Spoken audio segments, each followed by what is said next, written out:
କହିଥିଲେ ଆମେ ସରकारକୁ ଆସିବା ମାତ୍ରେ ପାଣ୍ଡିଆନଙ୍କୁ ଜେଲ ପଠେଇ ଦଉ। ପାଣ୍ଡିଆନଙ୍କର କୌଣସି ଏକ ପ୍ରସଙ୍ଗରେ ବିଜେପି ସରକାର ତଦନ୍ତ କରିନାହାନ୍ତି। ବିଜେପିର କୌଣସି ନେତା ପାଣ୍ଡିଆନଙ୍କ ବିଷୟରେ ଆଉ ଉଁ କହୁନାହାନ୍ତି।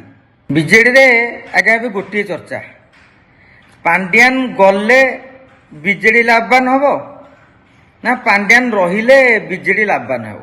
ଯଦି ରାଜନୀତିକୁ ସୂକ୍ଷ୍ମ ଅନୁଶୀଳନ କରିବେ ତାହେଲେ ଆଜିକା ଦିନରେ ପାଣ୍ଡିଆନ ହେଉଛନ୍ତି ବିଜେପିର ଏଜେଣ୍ଟ। ଆପଣ ପଚାରିବେ କେମିତି? ପାଣ୍ଡିଆନଙ୍କ ବିରୋଧରେ କହି କହି କହି କହି ବିଜେପି ସରକାରକୁ ଆସିଥିଲା। କହିଥିଲେ ଆମେ ସରକାରକୁ ଆସିବା ମାତ୍ରେ ପାଣ୍ଡିଆନଙ୍କୁ ଜେଲ ପଠେଇ ଦଉ। ପାଣ୍ଡିଆନଙ୍କର କୌଣସି ଏକ ପ୍ରସଙ୍ଗରେ ବିଜେପି ସରକାର ତଦନ୍ତ କରିନାହାନ୍ତି। ବିଜେପିର କୌଣସି ନେତା ପାଣ୍ଡିଆନଙ୍କ ବିଷୟରେ ଆଉ ଉଁ କହୁନାହାନ୍ତି। କାହିଁକି ଜାଣନ୍ତି? କେନ୍ଦ୍ରରୁ ନିର୍ଦ୍ଦେଶ ଆଇଛି, ପାଣ୍ଡିଆନ ଯେପର୍ଯ୍ୟନ୍ତ ବିଜେଡିରେ ରହିଥିବେ ସେ ପର୍ଯ୍ୟନ୍ତ ଆମେ ସରକାରରେ ରହିବା। କାହିଁକି? କଂଗ୍ରେସର ଇତିବୃତ୍ତି କଥା ଟିକେ ମନେ ପକାଇ ଦିଅନ୍ତୁ। ବ୍ରିଟିଶ ମାନେ କଂଗ୍ରେସ ଗଢ଼ିଥିଲେ। କଂଗ୍ରେସ ସିନା ଦାବି କରୁଛି ଆମେ ସ୍ୱାଧୀନତା ସଂଗ୍ରାମ କରିକି ସ୍ୱାଧୀନତା ଆଣିଛୁ, ଠିକ, କିନ୍ତୁ କଂଗ୍ରେସ ଗଢ଼ିଥିଲେ ଆଲାନ ଅକ୍ଟୋଭିଆନ ହ୍ୟୁମ। କାହିଁକି ଗଢ଼ିଥିଲେ? ସେତେବେଳେ ଭାରତ ବର୍ଷ ଗୋଟେ ବିରାଟ ଭୂଖଣ୍ଡରେ କୋଉଠି ଚାଷୀ ଆନ୍ଦୋଳନ କରିଦେଲେ, କୋଉଠି ଗୋଟେ ଖଜନା ଟିକସ ପାଇଁ ଆନ୍ଦୋଳନ ହେଇଗଲା। ବ୍ରିଟିଶର ମାନେ ଶକ୍ତି କମ୍ ଥିଲା, ଏତିକି ଅଳ୍ପ ବ୍ରିଟିଶର ଥିଲେ।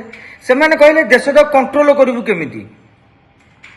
ତେଣୁ କିଛି ବଛା ବଛା ଲୋକଙ୍କୁ ଆଣିକି ଗୋଟେ ସଂଗଠନ କରିଦେଲେ ଲୋକଙ୍କ ମନରେ ଗୋଟେ ଧାରଣା ତିଆରି କରାଯିବ ଯେ କଂଗ୍ରେସ ଏହି ନିର୍ଦ୍ଦେଶ ଦେଇଛି, ମାନେ ତମକୁ ଆଉ ବେଶୀ କାହା ପାଖକୁ ଯିବାକୁ ପଡ଼ିବନି, ଯେ এই କଂଗ୍ରେସକୁ କହିଦେଲେ ଭାରତବର୍ଷରେ ଆନ୍ଦୋଳନ ଦବିଯିବ।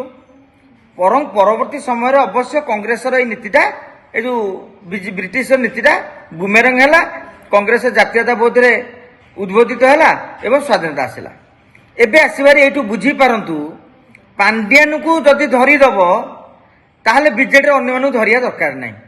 ଏଇଟା ଅମିତ ଶାହ ଠିକ ଭାବରେ ବୁଝିପାରିଛନ୍ତି। କାରଣ ଆଜିକା ଦିନରେ ଭାରତ ବର୍ଷର ରାଜନୀତିରେ ସେ ହେଉଛନ୍ତି ଚାଣକ୍ୟ। ତେଣୁ ଅମିତ ଶାହ କହିଲେ ମନେକର କାଲି ପାଣ୍ଡିଆନ ନବୀନ ନିବାସ ଛାଡ଼ିଦେବେ, ଦାୟିତ୍ୱ କିଏ ନେବେ? ଏ ଅରୁଣ ସାହୁ, ବବି ଦାସ, ସଞ୍ଜୟ ଦାସ ବର୍ମା, ଦେବୀ ମିଶ୍ର, ଅତନୁ ସବ୍ୟସାଚୀ ନାୟକ, ପ୍ରସନ୍ନ ଆଚାର୍ଯ୍ୟ, ଦେବୀ ତ୍ରିପାଠୀ, ଆମର ବ୍ୟୋମକେଶ ରାୟ, ପ୍ରଣବ ବଳବନ୍ତରା, ଏମିତି ଗଦା ଗଦା ନେତା ମଧ୍ୟ ଅଛନ୍ତି। କିନ୍ତୁ କ'ଣ କରିବାକୁ ପଡ଼ିବ? ଏ ଗଦା ଗଦା ନେତାଙ୍କ ପାଖକୁ କିଏ କେତେବେଳେ ଅରୁଣ ସାହୁ ସହିତ ଆଲୋଚନା କରିବାକୁ ପଡ଼ିବ, ପୁଣି ଯାଇକି ବବି ଘରକୁ ଯାଅ, ତାପରେ କହିବ ଅତନୁ ଘରକୁ ଯାଅ, ସଞ୍ଜୟ ଘରକୁ ଯାଅ, ଏମିତି ଗୋଟେ 5-10 ଜଣ ସାଙ୍ଗରେ ଆଗେ ଆଲୋଚନା କରିବାକୁ ପଡ଼ିବ। ତେଣୁ ଅମିତ ଶାହ କହିଲେ ଏତେ ଧନ୍ଦା କାହିଁ କରିବା, ପାଣ୍ଡିଆନ ଥାଆନ୍ତୁ, ପାଣ୍ଡିଆନ ଯାହା କହିଦେବେ ଆମେ ବିଜେଡିକୁ ଧରିକି ସେୟା କରିଦେବେ। ମୁଁ କାହିଁକି କହୁଛି ବିଜେପି ଏଜେଣ୍ଟ? ଗତକାଲି ଆପଣ ଦେଖିଥିବେ ପାଣ୍ଡିଆନଙ୍କୁ ସୁରକ୍ଷା ଦେବା ପାଇଁ 4 ସାଂସଦ ଆଗେଇ ଆସିଲେ। ଭାରତବର୍ଷର ରାଜନୀତିରେ ଇଏ ଗୋଟିଏ ପ୍ରଥମ ଘଟଣା। ଗୋଟିଏ ପଟେ ରାଜ୍ୟସଭା ସାଂସଦ କହୁଛନ୍ତି ଯେ ପାଣ୍ଡିଆନ ଦଳରେ ନାହାନ୍ତି, ଅର୍ଥାତ୍ ପାଣ୍ଡିଆନ ହେଉଛନ୍ତି ଦଳ ବାହାରର ଲୋକ। ଭାରତବର୍ଷରେ ଆପଣ କେବେ ଦେଖିନଥିବେ ଗୋଟେ ଦଳ ବାହାରର ଲୋକ ପାଇଁ 4 ସାଂସଦ ବାହାରିବେ, ପୁଣି କାହା ବିରୋଧରେ? ଯିଏ ଦଳରେ ଅଛି, ଯିଏ ସାଂସଦ ମଧ୍ୟ ଅଛନ୍ତି, ମାନେ ନିଜ ଦଳର ନେତାଙ୍କ ବିରୋଧରେ ଆମେ କହିପାରିବୁ, ଗୋଟେ ଦଳ ବାହାରର ଲୋକ ବିରୋଧରେ। ତେଣୁ ବିଲେଇ ଲୁଚି ଲୁଚି କ୍ଷୀର ପିଉଛି ନା ଲୁଚିଛି ନା ଗୋଡ଼ ଦିଟା ଦିଶୁଛି, ଏ କଥାର ବିଚାର ଆପଣ କରିବେ। ବର୍ତ୍ତମାନ ଦେଖନ୍ତୁ କ'ଣ ହେଲା। ସୁବାସ ସିଂ ଡେଇଁଲେ, ପ୍ରଭାତ ତ୍ରିପାଠୀ ସିଏ କ'ଣ କହିବେ, ଦେବାଶିଷ ସାନ୍ଧ୍ରା ସିଏ କ'ଣ କହିବେ। କଟକରେ ମେୟର ବର୍ତ୍ତମାନ ଅଛନ୍ତି ସୁବାସ ସିଂ। ଦେବାଶିଷ ସାମନ୍ତରାୟ କହୁଛନ୍ତି ଯେ ବର୍ତ୍ତମାନ ସିଏମସିରେ ଦୁର୍ନୀତି ହେଉଛି, ବିକାଶମୂଳକ କାମ ହେଉନି। ପ୍ରଭାତ ତ୍ରିପାଠୀ କହିଲେ ସେଇ କଥା।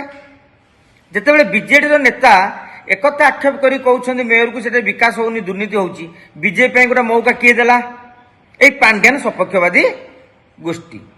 আজিকা দিনের পদ্মনাভ বেহেরা মধ্যে সেই কথা କହିଛନ୍ତି যে যদি সে দଳରେ নাহাନ୍ତି তাଙ୍କ কথাକୁ চর্চা করিকি দଳର কাହିଁ କ୍ଷତି କରାହଉଛି। ସଭାପତି ତୁରନ୍ତ ନିଷ୍ପତ୍ତି ନିଅନ୍ତୁ।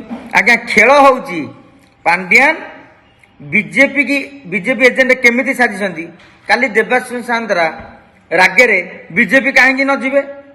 ଯେତେବେଳେ ନେତାମାନେ ଦାବି କରୁଛନ୍ତି ସସ୍ପେଣ୍ଡ ପାତ୍ରକୁ ସସ୍ପେଣ୍ଡ କର, ଆରେ ତମେ ଜାଣିଛ ନବୀନ ପଟ୍ଟନାୟକ ବିନା ଏଠି ପତ୍ର ହଲେନି, ଏଠି ପାଣ୍ଡିଆନ ବିନା ପତ୍ର ହଲେନି, ସମସ୍ତେ ଜାଣିଛନ୍ତି ନବୀନ ପାଣ୍ଡିଆନ ଭୁଲ କଲେ, କିନ୍ତୁ ଆମେ ଦାୟୀ କଲେ ସସ୍ପେଣ୍ଡ ପାତ୍ରଙ୍କୁ।